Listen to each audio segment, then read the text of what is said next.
এক আল্লাহর বান্দা মুসা আলাইহিস সালাতু সালামের দরবারে হাজির হয়ে গেছে। ডাক দিয়ে বলে, মুসা কালিমুল্লাহ, তোমার কাছে একটু কথা বলতে চাই, আমার কথাটা একটু মন দিয়ে শোনো। বলে যে কি বলবা বলো। বলে যে আমি আমার ভবিষ্যৎ সম্পর্কে জানতে চাই। কি জানতে চাই? ভবিষ্যৎ সম্পর্কে জানতে চাই, কারণ আমি আমার উপার্জনের মধ্যে বরকত পাই না, কি কামাই করি কি খাই কিছুই তো বুঝি না। আমি আমার আগের কাহিনীগুলো জানবো, ওই অনুযায়ী সতর্ক হয়ে হয়ে হয়ে হয়ে চলবো, যাতে দুনিয়াতে লস না খাই। মুসা আলাইহিস সালাতু ওয়াসসালাম আল্লাহর সাথে কথা বলা শুরু করে দিলেন। আল্লাহর কাছে দরখাস্ত করলেন, মাওলা, আপনার এক বান্দা আপনার কাছে আবদার জানাইতে বলছে, সে তার অগ্রিম খবর জানতে চায়, তার তাকদীর সম্পর্কে জানতে চায়, কালকে কি হবে, পরশু কি হবে, এর আগের দিন কি হবে, এটা জানতে চায়। আমার আল্লাহ ডাক দিয়া কয়, মুসা তুমি ওই বান্দাকে বলে দাও, না না, এই সম্পর্কে জানার অভিজ্ঞতা তোমার হয় নাই, জানতে পারবা না। ওই বান্দা ভালো করিয়া ধরছে। মুসা আলাইহিস সালাতু ওয়াসসালাম রে কয়, মুসা আপনি আল্লাহর কাছ থেকে অনুমতি নিয়েই আসেন, আমার লাগবেই লাগবে, আমি আপনারে ছাড়বো না। আল্লাহ রব্বুল আলামিন যখন দেখলেন পিরাপিরি করতেছে, তখন ওই বান্দাকে আল্লাহ তাআলা অগ্রিম খবর জানার জন্য ব্যবস্থা করে দিছি। অগ্রিম খবর জানতেছে। হঠাৎ করে একদিন ঘুমাইতেছে, ঘুমের মধ্যে স্বপ্ন দেখে যে আল্লাহু আকবার, তার গাধাটা দুনিয়া থেকে বিদায় নেবে, মরে যাবে, গাধা দুনিয়া থেকে চলে যাবে। সকালবেলা উঠিয়া সারা রাত তো ঘুম নাই, কারণ এত বড় দামি একটা গাধা, হয়তো অনেক সময় তো অনেক দাম। একটা গাধা দিয়া বর্তমানে যেমন আমরা রিস্কা দিয়া অনেক কাজকর্ম করি, ভ্যান দিয়া যেমন কাজ করি, ওই সময় গাধা দিয়া মানুষ তাদের কাজ বাজ করত, বিভিন্ন বোঝা বিরা টানাইতো। টেনশনে পড়ে গেছে, এত দামি একটা গাধা, এটা যদি মারা যায় তাহলে আমার বড় লস হয়ে যাবে। টেনশন করতে করতে সকালবেলা ঘুম থেকে জাগ্রত হয়ে গেল, কি করা যায় কি করা যায়। টেনশন থেকে বেঁচে সে ভাবলো, একটা বুদ্ধি পাওয়া গেছে, এই গাদাটা যদি বেঁচে ফেলেই তাহলে আমার গাদাও মরল আর এক জায়গায় যাইয়া, আর টাকাও আমার দরবারে এসে বলল, সুতরাং লসের কোনো প্রজেক্ট নাই। সকালবেলা দৌড়াইয়া বাজারে চলে গেছে, যাইয়া ওই গাদাটারে বিক্রি করে টাকার একটা বান্ডিল নিয়ে ঘরের মধ্যে বসবাস করতেছে। হঠাৎ করে আর একদিন রাত্রে স্বপ্ন আল্লাহ দেখাইলেন, ও বান্দা, আগামীকাল তোমার ঘরের মধ্যে যে একটা গোলাম আছে, যারা দিয়ে তুমি ঘরের কাজ করাও, ওই গোলামটা দুনিয়া থেকে বিদায় নিয়ে চলে যাবে। আগামীকাল তোমার গোলাম মারা যাবে, তুমি এখন চিন্তা করো কি করবা। বড় টেনশনে পড়ে গেছে, ঘুম নাই, কারণ গোলাম যদি মরে যায় ওই সময় গোলামের আরো বেশি দাম, গাদার থেকে 10 গুণ 20 গুণ বেশি দাম একটা গোলামের। মানুষই গোলাম হিসেবে থাকতো, এখন তো গোলামের প্রচলন নাই। কিন্তু আপনারা বুঝবেন, ঘরের কাজের লোক রাখে কি রাখে না? ঘরে কাজের লোক রাখে না? এই কাজের লোক দিয়ে সব কাজ করানো যায়। ওই আগের জমানায় গোলাম দিয়েও সব কাজ করানো যেত। গোলাম যখন মরবে এই কথা শুনছে, টেনশনে তো ঘুম আর অন্তরের ভিতরে নাই। সকালবেলা বুঝতে পারলো ওই গাদার মতো এটার সাথেও কাজটা করতে হবে। গোলামটারে নিয়ে সকালবেলা মোটা অঙ্কের টাকা দিয়ে সে বেঁচে ফেললো। আর মনে মনে কয়, মুসা তো বলছিল আগের সংবাদ জানার দ্বারা লস হয়ে যাবে, কই আমি তো লস তো দেখি না, বরং আমার লাভই লাভ। আগে জানলাম ঘোড়া মরিয়া যাইবে, গাদা মরিয়া যাইবে, গাদাটারে বেশিও টাকা পাইলাম, আবার শুনলাম আমার গোলাম মরিয়া যাইবে, গোলাম বেশিও টাকা পাইলাম, সুতরাং আমার তো কোনো লস নাই, পুরা লাভই লাভ, আমার তো লাভই লাভ চলতেছে। পরের দিন আবার রাত্রে ঘুমাইছে, ঘুমের মধ্যে আমার আল্লাহ সংবাদ দিয়ে দিছে, বান্দা আগামীকাল তোর মৃত্যুর টাইম, আর বাঁচার কোনো সুযোগ নাই, তুই মারা যাবি। এই কথা শুনিয়া বড় টেনশনে পড়ে গেছে। হায় হায়, গোড়া বেশি গাদা বেশি, আবার আমার গোলামটারে বেচলাম, আমারে কেমনে কি করবো। দৌড়াইয়া মুসার দরবারে চলে গেছে। মুসা কালিমুল্লাহ, আল্লাহর কাছ থেকে একটু মাপ চাই, আমার জন্য একটু ক্ষমা নিয়ে আসেন। আমার আল্লাহর কাছে যখন মুসা আলাইহিস সালাতু ওয়াসসালাম হাজির হলেন, আল্লাহর কাছে ডাক দিয়ে বলে, আল্লাহ আপনার বান্দা ভুল বুঝতে পারছে, দয়া করে মাফ করিয়া দেন। আল্লাহ কয়, না না, ওই বান্দারে আমি প্রথম ঘোড়া বা গাদা মারাইয়া ওর একটা বড় বিপদ, ওর জানটারে নিতাম, কিন্তু ওই জান দিয়া আমি একটা জান নিয়া ওর একটা বুঝ দিতে চাইছিলাম, যাতে একটা গাদা নিয়ে তার জানটারে আমি রাখিয়া দেই, কিন্তু ও গাদাটারে বেঁচিয়ে ফেললো, আর জানটা নিতে পারলাম না। দ্বিতীয়বার আবার তার একটু বড় মুসিবত দিলাম, তার ঘরের মধ্যে যেই মানুষটা কাজ করতো, যেই গোলামটা কাজ করতো, ওই গোলামটারে দিয়ে আমি চাইছিলাম ওরে নিয়ে ওরে বাঁচাইয়া রাখবো, কিন্তু না না, সেটাও তো পারলাম না। এখন ওই বান্দা যেহেতু সব বেঁচিয়ে ফেলছে, এখন আর জান নেওয়া ছাড়া আর কোনো উপায় নাই।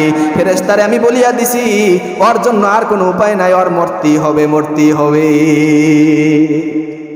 এই ঘটনা থেকে আমি বুঝাইতে চাই আল্লাহ তাআলা বান্দাদেরকে বড় বড় মুসিবত থেকে বাঁচানোর জন্য ছোট্ট ছোট্ট মুসিবত দেয়, ঠিক কি না? এজন্য আমার আল্লাহর সব বিধানের উপর যারা সন্তুষ্টি অর্জন করে, যেই বান্দারা আল্লাহর সব বিধানের উপর খুশি থাকে, আমার আল্লাহ তাদের প্রতি খুশি হইয়া যায়।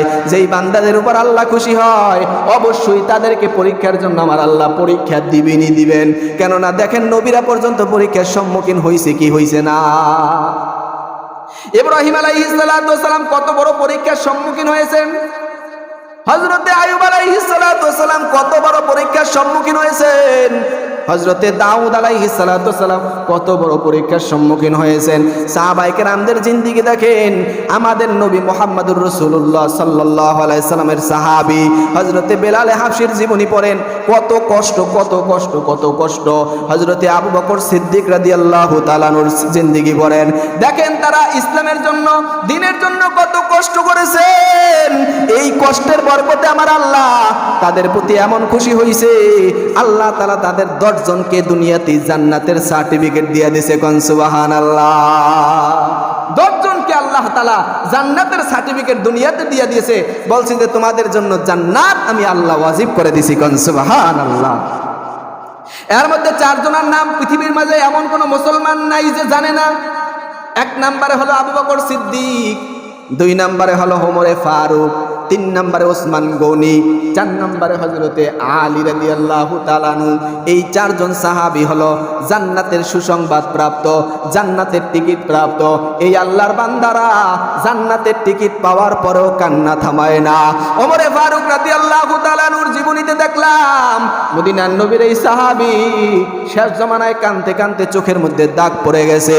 দাগ পড়ার কারণে এক সাহাবী ডাক দিয়া কয়, আমিরুল মুমিনিন, আপনি আপনার গালের মধ্যে দাগটা যে পড়ছে, ওই দাগটার মধ্যে একটু মলম লাগাই নেন, দাগটা ভালো হয়ে যাইবে।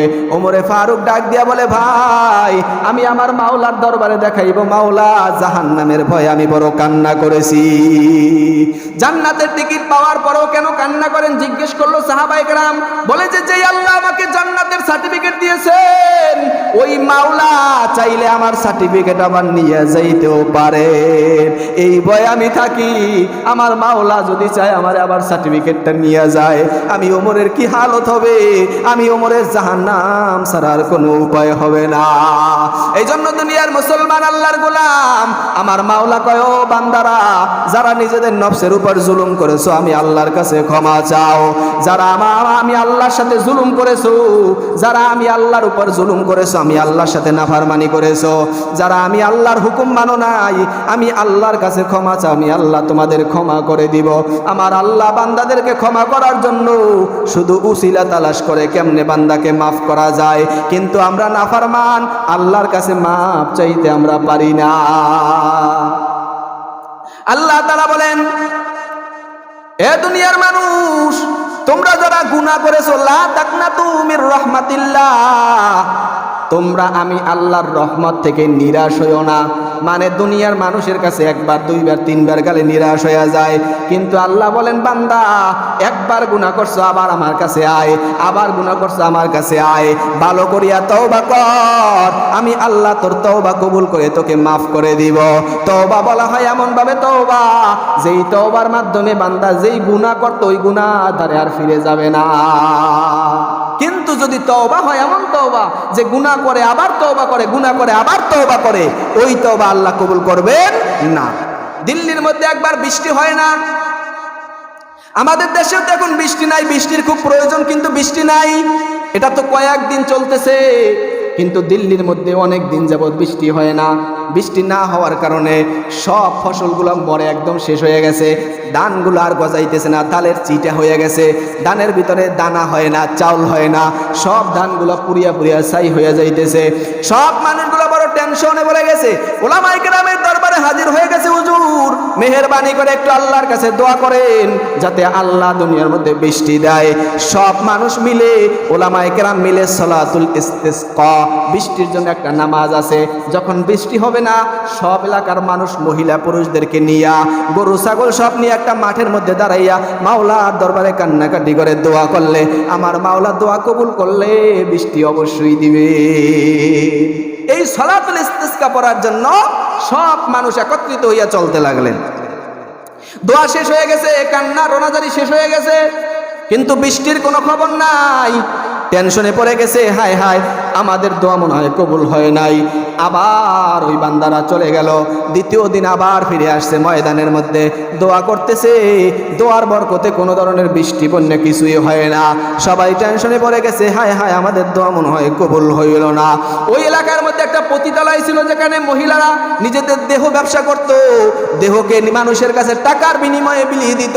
এই বান্দারাও টেনশনে পড়ে গেছে, এতদিন যাবৎ বৃষ্টি নাই, গরমের কারণে আল্লাহ মনে হয় আমাদের উপর নারাজ হয়ে আছে, আমরা যেই নাফরমানি করি এই নাফরমানির কারণেই মনে হয় আল্লাহ বৃষ্টি দেয় না। এই কথা আল্লাহ কোরআনে বলছেন, জহরাল ফাসাদু ফিল বাররি ওয়াল বাহরি বিমা কাসাবাত আইদিন নাস। জমিনের ভিতরে যত অশান্তি, যত কষ্ট, যত দুঃখ, যত গজব আসে, সব মানুষের হাতের কামাই, সব মানুষের হাতের কামাই। দেখবেন একটা মসজিদের ভিতরে যদি কমিটি 2 নাম্বার 3 নাম্বার হয়, এলাকার মধ্যে 2-1টা কমিটি 2 নাম্বার হইলি, দেখবেন কমিটির সব বাণিজ্য শেষ, মসজিদে অনুদান সহজে আসবে না।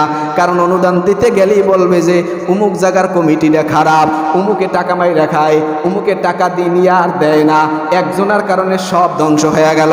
এমনিভাবে আল্লাহ রাব্বুল আলামিনও দুনিয়ার মধ্যে সব মানুষ তো গুনাহগার না, কিছু মানুষ গুনাহগারের কারণে আমরাও কষ্ট পাই। এই দুনিয়ার মধ্যে যদি একজন গুনাহগার হয়, একজন গুনাহগারের কারণে এলাকার মধ্যে যদি একজন গাঞ্জাখোর হয়, একজনে যদি ইয়াবা খায়, খোদার কসম পুলিশ যদি হয়, আপনারও আইসা পুলিশে জিজ্ঞাসাবাদ করবে।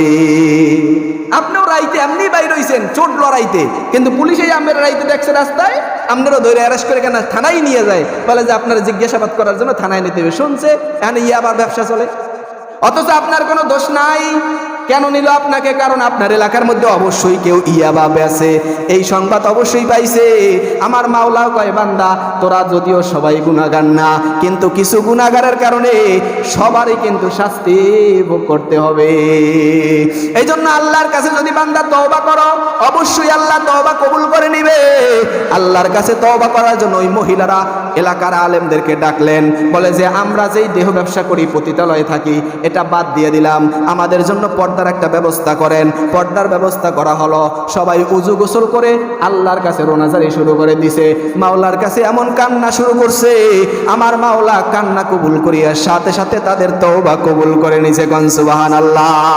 তওবা এমন ভাবে কবুল করছে, সাথে সাথে রৌদ্রের মধ্যে থেকে বৃষ্টি, এমন ঠান্ডা বৃষ্টি শুরু হয়ে গেছে, সব মানুষ শুকরিয়া তান আল্লাহর দরবারে সেজদায় পড়ে গেছে। আমার আল্লাহ বান্দাদেরকে বুঝায়, বান্দা গুনাহ তো হবেই, গুনাহ তো হবেই, কিন্তু গুনার উপর ইস্তেকামত থাকিস না, গুনাহ থেকে তওবা কর, আমি আল্লাহ মাফ করার জন্য চাইয়া রইছি। হাদিসের ভিতরে আসছে, আল্লাহ রাব্বুল আলামিন একদম শেষ রাত্রে 3:30-4টার সময় শেষ আসমানে আসিয়া বান্দাদেরকে ডাকে আর বলে, বান্দা কার কি লাগবে আমার কাছে বল। কার টাকা নাই, পয়সা নাই, বিবি নাই, বাচ্চা নাই, কার ঘরের মধ্যে অশান্তি, আমি আল্লাহর কাছে ক। দুনিয়ার কেউ অশান্তি দূর করতে পারে না, কোনো তাবিজ অশান্তি দূর করতে পারে না, কোনো বাবা অশান্তি দূর করতে পারে না, কোনো মাজার অশান্তি দূর করতে পারে না। অশান্তি দূর করার মালিক হলেন কে? আওয়াজ দিয়া কন। আমার আল্লাহ অশান্তি দূর করতে পারে। আমার মাওলার কাছে যদি একটু নামাজ পড়িয়া একটু দোয়া করতে পারেন, অবশ্যই আমার আল্লাহ দোয়া কবুল করে নিবেন। এই নামাজই হলো সমস্ত ইবাদতের মূল। যার নামাজ ঠিক হয়ে যাবে তার সব ইবাদত ঠিক হয়ে যাবে, যার নামাজ ঠিক হবে না তার কোনো ইবাদত ঠিক হবে না। কারণ নামাজ হলো এমন একটা বিধান, যেই বিধানটা প্রতিদিন 5 বার করতে হয়। যেই বান্দা এত কষ্ট করে একটা বিধানকে আমল করতে পারে, সেই বান্দার টাকা হইলে অবশ্যই সে একবার হজ করতে পারবে, যাকাত ওয়াজিব হইলে সে অবশ্যই যাকাত দিতে পারবে, বছরে 1 মাস অবশ্যই সে রোজা রাখতে পারবে। কিন্তু যে নামাজ নামক এই আমলটাই করতে পারে না, তার অন্যান্য ইবাদত গুলাও করা সহজ হবে না, ঠিক কিনা? এই জন্য আল্লাহ রাব্বুল আলামিনের কাছে বেশি বেশি তওবা করে জিন্দেগীর সব গুনাহ আমরা মাফ করাই নেব। আল্লাহ তাআলা আমাদেরকে গুনাহমুক্ত জিন্দেগি করার তৌফিক দান করে, বলেন আমিন।